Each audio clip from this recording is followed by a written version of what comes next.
ઝાલોદ તાલુકાના લીંબડી નગરમાં સેવક પરિવારની અનોખી પહેલ. આ તારીખ 22/1/2025 બુધવારના રોજ સાંજે 7 કલાકે મળતી માહિતી મુજબ પર્યાવરણ પ્રત્યે લાગણી ધરાવનાર સેવક પરિવાર દ્વારા કરાયો અનોખો ડોનેશન.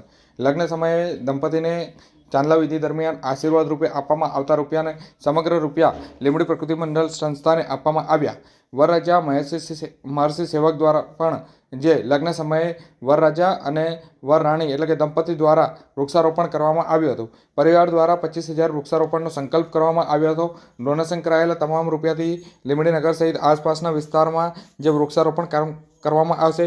વધતા જતા ગ્લોબલ વોર્મિંગને રોકવા માટે અનોખો સંકલ્પ કરવામાં આવ્યો હતો. તમામ લોકો કોઈકના કોઈક રીતે વૃક્ષારોપણ કરે તેવી અપીલ સેવક પરિવાર દ્વારા પણ કરવામાં આવી છે.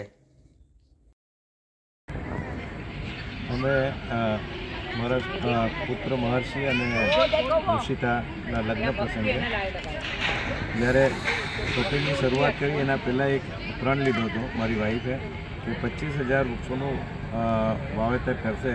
એના અનુસંધાનમાં લાસ્ટ યર અમે લોકોએ ઘણા વૃક્ષો લગાવ્યા અને જે લીંબડી ખાતે આપણે રિસેપ્શન રાખ્યું છે એની અંદર જે પણ ચાંદલો આવે એ પ્રકૃતિ મિત્ર મંડળ દ્વારા લીંબડીની આજુબાજુમાં વૃક્ષારોપણ માટે ઉપયોગ થશે. અત્યારે જે આપણે ગ્લોબલ વોર્મિંગથી પરેશાન છીએ એ પરિસ્થિતિમાં દરેક પરિવારે અને એક વૃક્ષનું જરૂર પ્લાન્ટેશન કરવું જોઈએ, જેથી કરીને આપણે આવનારી પેઢી માટે એક પ્રેરણારૂપ કિસ્સો પ્રસ્તુત કરી શકીએ. અને અમે જે આ ઇનિશિયેટિવ લીધો છે એની અંદર બધા એક સાથે સહયોગ આપે એવી અમારી નમ્ર વિનંતી છે.